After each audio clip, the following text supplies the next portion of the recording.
नाचणीच्या पोह्याचा चिवडा आपण बघत आहोत। हे आहेत छान पातळ पोह्यांसारखेच नाचणीचे पातळ पोहे। चिवड्यासाठी साहित्य मी सांगत आहे। कढीपत्ता, हिरव्या मिरच्या, डाळ, शेंगदाणे, काजू, खोबऱ्याचे काप आणि मसाल्यांमध्ये सिक्रेट मसाला आहे हा। जिरा पावडर, चाट मसाला, साखर, बडीशोप, लाल तिखट, धन पावडर आणि मीठ। चला तर मग मंडळी आपण पाहूया नाचणीच्या पातळ पोह्याचा चिवडा।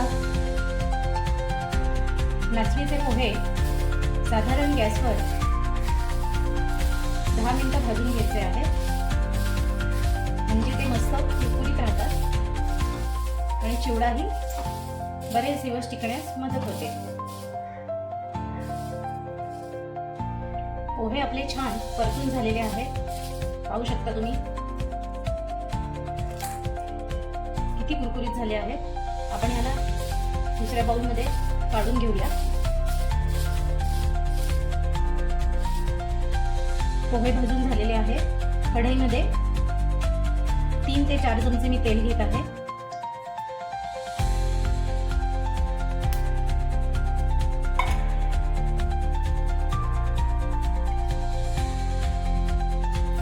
कढईतले तेल गरम झाले आहे।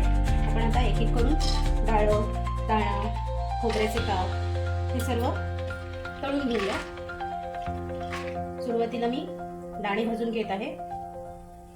खमंग खुशखुशीत असे दाणे भाजून घ्यायचे आहेत, त्याने चिवड्याला छानपैकी चव येते।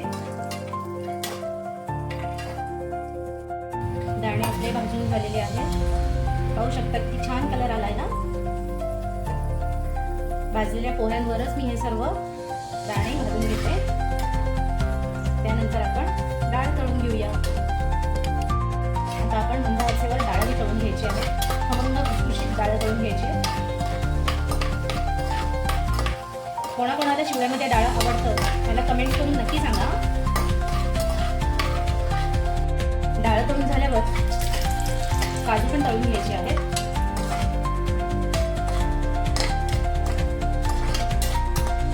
काजू तळताना एक खबरदारी घ्यायची की गॅस मंद आचेवरच करायचा आहे।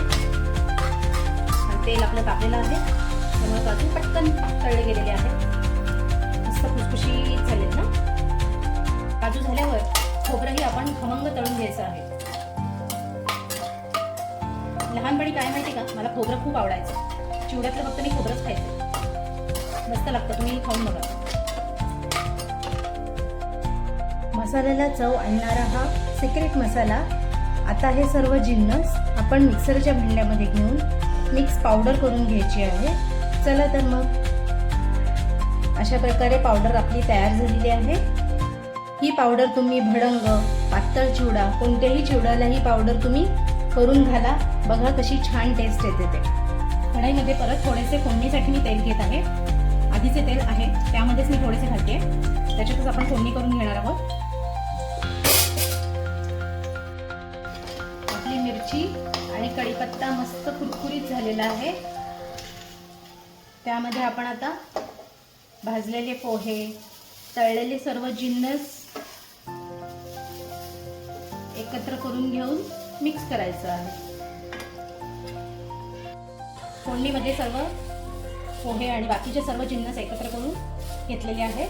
त्यामध्ये आता आपण मिक्सरमध्ये फिरवलेला हा मसाला घालत आहोत।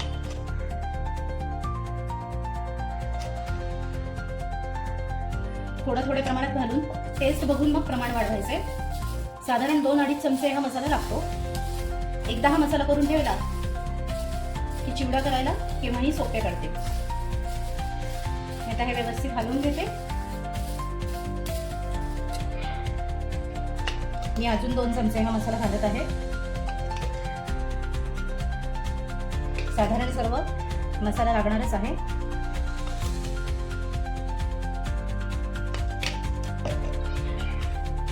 मसाला घालून झाल्यावर व्यवस्थित ढवळून घ्यायचा।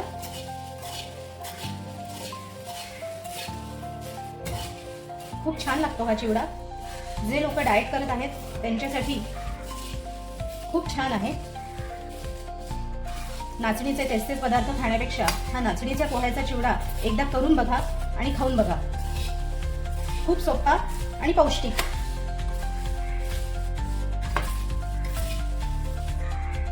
अशा प्रकारे आपला चिवडा तयार झालेला आहे. गार झाल्यावर हवाबंद डब्यामध्ये हा भरून ठेवायचा आहे आणि 2-3 दिवसाचा ब्रेकफास्ट किंवा मधल्या सुट्टीला मुलांना खायला हा पदार्थ खूप पौष्टिक आहे. तुम्ही नक्की करून बघा.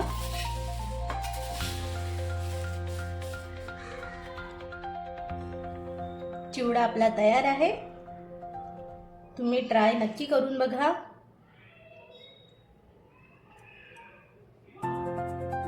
वाटतच नाहीये नाचणीच्या पोह्याचा चिवडा आहे, असं वाटते आहे पातळ पोह्याचा चिवडा आहे. एखाद दिवशी चेंज म्हणून हा चिवडा नक्की करा आणि माझ्या चॅनलला सबस्क्राईब करा. Bye, good day.